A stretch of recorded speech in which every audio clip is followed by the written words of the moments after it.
안녕하십니까? 하나님의 크신 사랑이 이 새벽에 우리 가운데 가득한 줄 믿습니다. 오늘 우리는 누가복음 14장 25절로 35절의 본문을 통하여 제자가 살아가는 법이라는 제목으로 하나님의 말씀을 함께 나누도록 하겠습니다. 지금 예수님께서는 공생의 3년 가을 예루살렘으로 향하는 노정 가운데서 많은 무리들과 제자들에게 제자가 살아가는 법이 무엇인가를 가르치고 계십니다. 사람들이 살아가는 사회에는 의리를 많이 중요시 여깁니다. 그래서 연예인들에서도 보면 의리라고 많이 외친 자들이 있지 않습니까? 의리라는 것이 무엇입니까? 서로 사랑하고 사랑하기 때문에 믿어주기 때문에 그 사랑하는 사람을 위하여 희생을 치르는 것을 의리라고 말하지요. 내가 사랑하는 만큼, 믿어주는 만큼 내가 희생을 대신 치러준다. 이것을 의리라고 생각하는 사람들이 많이 있습니다.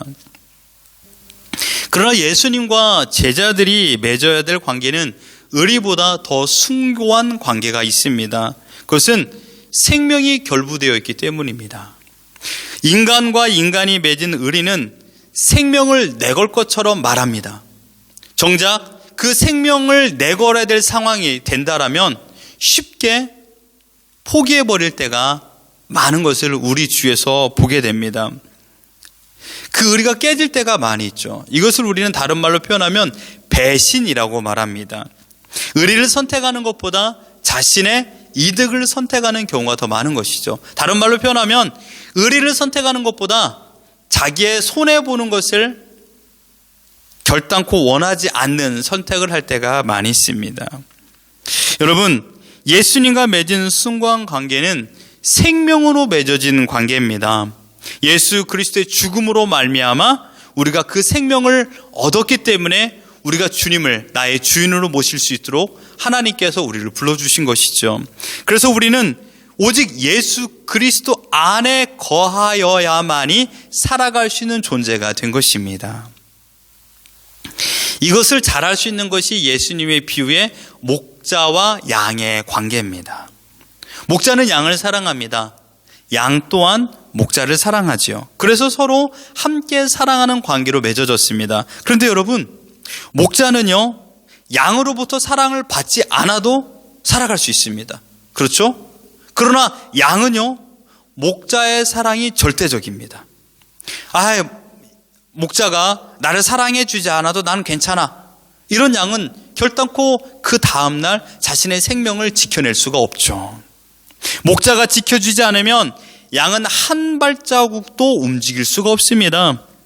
목자는 양 자신이 위험할 때 목자 자신의 생명을 내겁니다. 그게 진정한 목자입니다. 자신을 버려 양의 생명을 지키려고 온 힘을 다합니다. 목자는 자신이 죽을 것 같은 상황에서도 자신이 사랑하는 양을 위하여 짐승의 위험스러운 공격에 맞서 싸웁니다. 양이 목자를 선택한 것이 아닙니다. 목자가 양을 선택했습니다. 선택받은 양은 더 이상 외로움과 두려움 속에 살아갈 필요가 없습니다. 왜냐하면 목자의 선택을 받은 이상 최소한의 먹을 양식과 또한 짐승들의 공격에서 보호를 받는 특권을 누리게 되었기 때문입니다. 목자 양의 관계는 철저한 사랑으로 숭고한 관계로 맺어졌습니다. 왜요? 목자가 양을 절대적으로 사랑하기 때문입니다. 이런 거 아니겠습니까? 양이 목자를 싫어한다고 쳐봐요. 그래도 나는 널 사랑해. 계속적으로 다가와서 목자는 양을 안아주고 붙잡아주고 위로해줍니다. 양은 목자의 사랑을 막 원하지 않아요. 그러함에도 불구하고 목자의 사랑이 절대적으로 크기 때문에 그 관계가 이루어지는 겁니다. 사실 우리 부부도 마찬가지 아니겠습니까? 한 사람이 끝까지 사랑하면 그 사랑은 유지됩니다. 모든 관계도 마찬가지입니다. 한 사람이 끝까지 사랑하면 그 관계는 유지됩니다. 그러나 그 사랑이 조금 흐려지고 약해지면 그 관계가 어려워지는 경우도 있죠. 그러니 끝까지 사랑하면 그 관계는 유지되듯이 예수님은 우리를 끝까지 사랑하십니다. 그래서 그 양들을 책임져 주시는 것이죠. 목자와 양의 관계는 철저한 사랑으로 맺어졌습니다. 예수님께서 우리를 사랑해 주셨던 것처럼 모든 제자들이 가져야 될 관계입니다. 여기에 모든 제자란 특수하게 선발된 자들만 말하는 것이 아니라 예수 그리스도를 나의 구주로 영접한 모든 자들을 바로 주님께서는 제자라라고 말하고 있는 것입니다. 그리스도의 양이 된 것이죠. 그리스도의 양이 된 것이기 때문에 그리스도께서 그들을 책임져 주신다라고 약속하여 주셨습니다. 그리스도께서는 양이 알지 못하는 젖과 꿀이 흐르는 곳이 어딘가를 알고 계십니다. 젖과 꿀이 흐르는 그 땅에 위험천만한 청길 낭떠러지가 있는 것도 알고 계십니다. 짐승들이 모여 사는 그런 우글거리는 곳도 알고 계십니다. 청길 낭떠러지를 피할 만한 지혜를 가지고 있고 짐승들의 손에서 건져줄 만한 힘과 능력과 지혜를 가지고 있는 분이 바로 그리스도십니다. 어쩌면 푸른 초장과 쉴만한 물가는 그리스도의 품인 것이라고 저는 확신합니다. 왜 그랬을까요? 아무것도 없어도 됩니다. 그냥 목자만 있으면 진정한 안식을 누릴 수 있기 때문입니다. 이것이 양이 목자를 따르는 마음입니다. 우리에게 주님만 있으면 됩니다. 마치 젖먹이 어린 아이에게 무슨 큰 집이 필요할까요? 무슨 좋은 자동차가 필요하겠습니까? 그저 엄마만 있으면 모든 것이 해결되는 것처럼 우리에게 있어서 모든 인생의 진정한 목자 되시는 예수님만 있으면 모든 것이 해결될 줄 믿습니다. 마찬가지입니다. 오늘 본문에서 주님께서는 26절 이렇게 말했습니다. 물은 내게 오는 자가 자기 부모와 처자와 형제와 자매와 더욱이 자기 목숨까지 미워하지 아니하면 능히 내 제자가 되지 못하고 라고 했습니다. 주님께서 갑자기 제자들의 마음속에 깊숙한 것에 쑥 들어왔습니다. 왜요? 자기 목숨보다 자기 가정을 사랑하는 사람들이 더 많이 있기 때문이죠. 자기 목숨을 사랑하는 것보다 목자의 음성에 순종하는 것이 더 중요하다라고 주님께서 말씀하고 있습니다. 이것이 제자가 살아가는 법입니다. 자기 목숨을 사랑하면요, 푸른 초장과 쉴만한 물가를 향하여 가는 여정에 청길 낭떠러지 협착한 길을 만나면 두려움으로 그 자리에 주저앉게 됩니다. 위험한 길을 만나면요, 그 양들은요 한 발자국 움직이기가 쉽지 않습니다. 왜냐하면 그 청길 낭떠러지에서 위험한 일을 경험했던 것을 보았기 때문입니다. 목자를 신뢰하지 않으면요, 그 양은 절대로 그 걸음을 옮길 수가 없습니다. 그렇지 않습니까? 목자를 신뢰하지 않으면 더 이상 행진은 없습니다. 왜요? 너무나도 무섭고 위험한 상황이기 때문입니다. 위험한 그 길을 건너야만이 푸른 초장으로 갈 수 있는데 그 길을 건너기에 너무나도 자기 자신의 마음이 두렵고 내 목숨이 소중하기 때문에 주님을 따라갈 수 없는 것입니다. 목자를 절대적으로 신뢰하는 것이 행진의 가장 중요한 요소입니다. 힘이 없을 때는 목자가 직접 안고 어려운 곳을 건넌 적이 있음에도 불구하고 양들은 그만 주저앉아 한 발자국도 움직이지 못할 때가 많이 있습니다. 주님을 사랑하고 따르는 이 일은 제자가 살아가는 법입니다. 하지만 주님의 제자들도 십자가에서 죽으시는 자기의 스승을 보고 주님을 떠나는 것을 우리는 성경을 통해서 알고 있지 않습니까? 무슨 말입니까? 우리의 힘과 의지와 결단으로는 주님의 제자가 되는 이 길을 걷지 못한다는 말입니다. 오늘 불렀던 찬양처럼 부름받아 나서님은 어디든지 가오리다. 우리는 이 찬양 어렸을 적에 많이 불렀습니다. 그 부르면서 우리가 어떤 다짐을 했습니까? 그래, 내가 어떤 상황에서도 주님을 버리지 않고 끝까지 주님을 쫓겠다라고 생각했습니다. 베드로, 어떻게 예수님을 버리고 그럴 수가 있어? 나는 절대로 그러지 않을 거야 라는 생각했던 무모한 결단을 했던 적이 얼마나 많이 있었습니까? 그러나 우리도 때마다 그 어렵고 힘든 상황이 되면 주님을 신뢰하는 것보다 내 생명을 더 지키기 위해 내가 더 몸부림쳤던 적이 더 많이 있다라는 사실입니다. 오직 성령 하나님의 인도하심을 따라 나의 의지와 나의 정욕을 죽이고 주님을 나의 주인으로 모시고 날마다 은혜를 경험하지 않으면 이 길을 걸어갈 수가 없습니다. 나의 삶을 이끄는 원동력이 예수님이십니까? 주님이십니까? 아니면 여러분의 가정이십니까? 내가 오늘 일하는 목적이 주님께서 허락하신 일터기 때문에 일하는 것입니까? 우리 자녀와 우리 가정을 먹여 살리기 위해서 내가 일하고 있습니까? 이 둘 중에 무엇입니까? 하나님께서 나에게 나의 재능을 주시고 은혜를 베풀어 주셔서 이 귀한 사업체와 일터를 허락하여 주셔서 일을 하고 계십니까? 아니면 어쩔 수 없이 힘들지만 우리 가정을 내가 책임지기 위해서 일을 하는 것인가? 무엇이 여러분의 일하는 원동력입니까? 지금 주님께서 이야기를 하고 있는 것입니다. 다른 말로 표현하면 주님을 더 사랑하십니까? 가족을 더 사랑하십니까? 우리는 이 딜레마에 빠질 때가 너무나도 많이 있습니다. 이 원칙을 기억하십시오.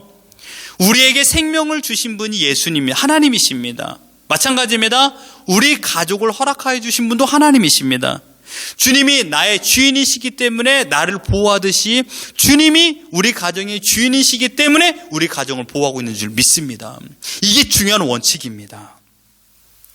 이 기도를 이렇게 한번 해보십시오. 하나님, 나를 지켜주듯이 우리 가정에 우리 자녀들을 지켜주시옵소서라고 기도합니다. 마찬가지입니다. 그것을 우리 자녀가 기도한다고 생각해 보세요. 나를 지켜주듯이 우리 아버지와 어머니를 지켜주시옵소서. 어떻게 될까요? 하나님의 것인 것을 인정하는 기도가 되는 것입니다. 나는 내가 나의 주인이 아니라 하나님께서 나의 주인인 것을 인정하며 기도하는 내용이죠. 그렇기 때문에 우리 가정의 주인도 하나님이십니다. 내가 주인이 아닙니다. 자연스럽게 하나님의 것을 하나님께서 책임져 주시는 것이 마땅한 기도를 올리는 것이죠. 무슨 말입니까? 내가 내 인생의 주재권이 내가 아닌 것처럼 우리 가정의 주재권도 내가 아니라 하나님의 것인 것을 인정하는 겁니다. 주님께서 지금 이것을 가르치고 있는 겁니다. 지금 우리에게. 너의 가정의 주인이 너가 아니라 너가 아무리 애쓰고 노력한다 할지라도 너의 가정을 먹여 살리는 건 너가 아니라 나다. 이것을 인정하고 지금 나를 따르냐라고 말하고 있는 것입니다. 내가 소망하지 않아도 주님은 우리 가족을 보호하십니다. 믿습니까? 왜냐하면 나만 주님의 것이 아니요, 우리 가족 모두가 주님의 것이기 때문입니다. 이 비밀을 모르고 있기 때문에 많은 신앙인들이 아직도 예수님인가 가족인가를 놓고 고민하고 끝내 가족을 선택하는 일들이 많이 있습니다. 33절에 보십시오. 이와 같이 너희 중에 누구든지 자기의 모든 소유를 버리지 아니하면 능히 내 제자가 되지 못하리라. 이것은 여러분 두려움과 명령과 근심의 말씀이 아닙니다. 저는 이것이 가장 쉬운 명령이라고 생각합니다. 내 앞에 있는 원수를 사랑하라 보다 더 쉬운 명령입니다. 내 앞에 있는 정말 잘못된 사람을 용서하라 보다 더 쉬운 명령이 이겁니다. 자기의 모든 소유를 버리지 아니하면 능히 내 제자가 되지 못하리라. 왜요? 나의 모든 것이 하나님의 것인 것을 알고 있는데 이보다 더 쉬운 것이 어디 있습니까? 살리든지 죽이든지 하나님께서 책임져 주십시오 라고 기도하는 것이죠. 우리는 아까도 표현한 주재권에 대해서 아직까지 하나님의 영역을 인정하지 않고 있기 때문에 이 싸움을 하고 있는 겁니다. 그런데요, 하나님이 내 것인 것을 인정하고 믿노라면 사랑하라, 용서하라 보다 더 쉬운 명령입니다. 왜요? 내 인생 내가 책임지지 못한다는 것을 우리가 잘 알기 때문입니다. 알면 알수록, 하나님의 존재를 알면 알수록 우리는 더 큰 자유를 누리고 있는 것입니다. 왜요? 내 인생을 하나님께서 책임져 주듯이 우리 가정을 하나님께 책임져 주시니 하나님께 모든 걸 내어 맡기는 겁니다. 얼마나 편한 인생입니까? 그 편한 것을 내가 포기한 채 내 스스로 짐을 지고 걸어가고 있는 겁니다. 그러니까 주님께서 말했잖아요. 얘야, 너의 가정의 모든 수고하고 무거운 짐 다 내게로 맡겨라. 내가 대신 짊어줄게. 근데 왜 너가 그 짐을 짊어지고 해결하려고만 하니? 너의 자녀의 모든 인생 너가 책임질 수 있니? 여러분의 모든 인생 여러분 부모님이 책임져 주셨나요? 대학을 결정할 적에, 고등학교를 결정할 적에 그 결정이 여러분의 모든 인생을 좌우했나요? 아니에요. 지금 살아놓고 보면 내가 생각하지 못했던, 내가 선택해서 전공 과목으로 먹고 살고 있는 거 많이 없습니다. 다 하나님께 이끌어 주셨죠. 우리 부모님이 날 책임져 준 거 많이 없습니다. 마찬가지입니다. 지금 내가 이 자리에 있는 것이 나의 노력과 열심과 건강의 결과가 아닙니다. 모든 것이 주님의 은혜가 있기 때문에 이 자리에 있는 것입니다. 또한 그것을 믿고 있노라면 더 이상 내가 근심할 이유가 없는 것입니다. 명심하십시오. 우리의 시작은 하나님이십니다. 주님이 먼저 제자들을 사랑했지 제자들이 먼저 주님을 사랑하지 않았습니다. 주님이 제자들을 선택했지 제자들이 주님을 선택한 것이 아닙니다. 주님이 우리의 이름을 불러주셨기 때문에 우리가 주님의 제자가 될 수 있고 하나님의 자녀가 될 수 있었던 것처럼 주님께서 우리를 주인 삼아 주셨고 우리를 붙잡아 주셨습니다. 그렇기 때문에 주님만이 나의 모든 인생을 책임져 주신다라고 약속하여 주셨습니다. 그렇습니다. 제자가 살아가는 법의 핵심은 주님이 나의 주인이라는 사실을 믿는 믿음인 줄 믿습니다. 이것이 시작입니다. 이것이 끝입니다. 중간에 아무것도 개입해서는 안 됩니다. 나로부터 시작된 것은 죄뿐이 없습니다.